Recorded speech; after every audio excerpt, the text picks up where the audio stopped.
भाग्यशाली हैं कि आप लोगों को इस प्रथम चरण की महत्वपूर्ण कार्यकर्ता बैठक पर उपस्थित होने का सौभाग्य प्राप्त हुआ है। हर एक चीज़ का एक महत्व होता है। मेरे द्वारा किए जाने वाले हर एक कार्य का एक विशेष महत्व होता है। पिछले 30 वर्षों से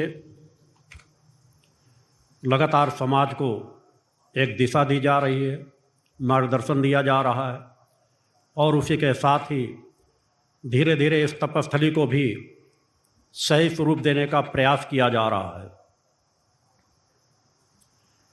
एक ऋषि की यात्रा, एक युग पुरुष की यात्रा, एक चैतन्य आत्मा की यात्रा को आम समाज समझ सके कठिन होता है। फिर भी इस भूतल पर जितनी भी चैतन्य आत्माएं पूर्व में आई हैं, वो समय समय पर अपना लक्ष्य, विचारधारा और समाज को अपने कार्यों के माध्यम से यह संकेत प्रारंभ में ही दे देती हैं कि उस आत्मा का महत्व क्या है। समाज यदि सत्य को समझ सके और उस सत्य की विचारधारा के साथ जुड़ करके अपनी यात्रा तय कर सके, वह समाज सौभाग्यशाली होता है। मेरी यह यात्रा हर पल संकल्पों से बंधी हुई है।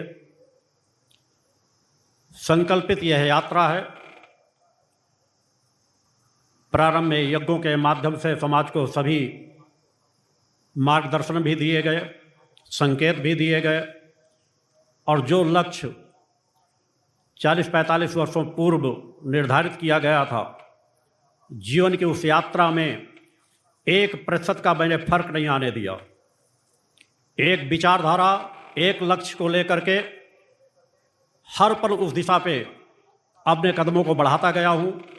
जीवन में कैसी ही परिस्थितियाँ क्यों ना आई हों, सामाजिक कैसी परिस्थितियाँ क्यों न रही हों, समाज में राजनीतिक परिस्थितियाँ क्यों न रही हों, किसी भी प्रकार के नाना प्रकार के प्रलोभन क्यों ना आते रहे हों, मैंने अपनी विचारधारा से कभी समझौता नहीं किया। विचारधारा की रक्षा ही करना हर मनुष्य का कर्तव्य होता है। हर काल विशेष में एक महत्वपूर्ण विचारधारा समाज के बीच अवश्य आती है। यदि समाज उस विचारधारा को समझ सके और विचारधारा से जुड़ करके अपने जीवन की यात्रा को तय कर सके, तो यह समाज सौभाग्यशाली होता है। ऋषि अपनी यात्रा को अपने हिसाब से अवश्य पूर्ण करता है। मेरे द्वारा अलग अलग क्षेत्रों में शिविरों के माध्यम से भी वे रास्ते तय किए गए और पिछले कुछ नवरात्र शिविर पर मेरे द्वारा अवगत भी आपको करा दिया गया था कि मेरे आगे कोई शिविर समाज के बीच नहीं दिए जाएंगे। उसके पीछे मेरा संकल्प ही था कि जो लक्ष्य मुझे पूर्ण करना था, उससे 10 गुना ज़्यादा मैंने लक्ष्य को उस समय के अंदर पूर्ण किया। समाज में जितना बड़ा मुझे परिवर्तन डालना था, जितने लोगों के घरों में चेतना जगानी थी, जितने लोगों को माँ का शक्ति साधक बनाना था, उतने समय में जो मैंने लक्ष्य लिया था, उससे 10 गुना ज़्यादा उस ऊर्जा को मैंने समाज में देकर उस परिस्थितियों को मैंने समाज में चैतन्य स्थापित किया है। मेरे कार्य सहज भाव से नहीं चल रहे, मगर जब मुझे लगा कि अब वो समय मेरी सूक्ष्म शक्तियों को और चैतन्य करके इस तपस्थली को और चेतनावान बनाना है और देश नहीं अन्य देशों में भी बैठे हुए मेरे चेतनावान शिष्य जो हैं, उनको ऊर्जा प्रदान करने के लिए मुझे अपने आप को उन सूक्ष्म शक्तियों को चैतन्य करना पड़ेगा।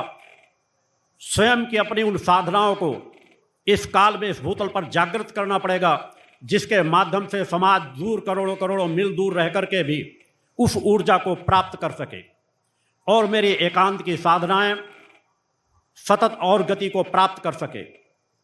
एक ऋषि हर पल साधनारत रहता है। हर पल उसका की एकाग्रता को कोई खंडित नहीं कर सकता। वो एक साथ सैकड़ों हजारों कार्य करने में सामर्थ्यवान होता है। बैठा कहीं होता है, कार्य कहीं चल रहे होते हैं, चिंतन कहीं दे रहा होता है, परिवर्तन कहीं हो रहा होता है। एक ऋषि की यात्रा पूर्णत्व की यात्रा होती है। ऋषि की वह यात्रा होती है जहां देवादिदेव भर भी सर झुकाते हैं। यह तपस्थली सामान्य तपस्थली नहीं है जहां पर माँ के 30 वर्षों से माँ का अखंड गुणगान हो रहा है। उसे समझने का प्रयास करें। शिवरों को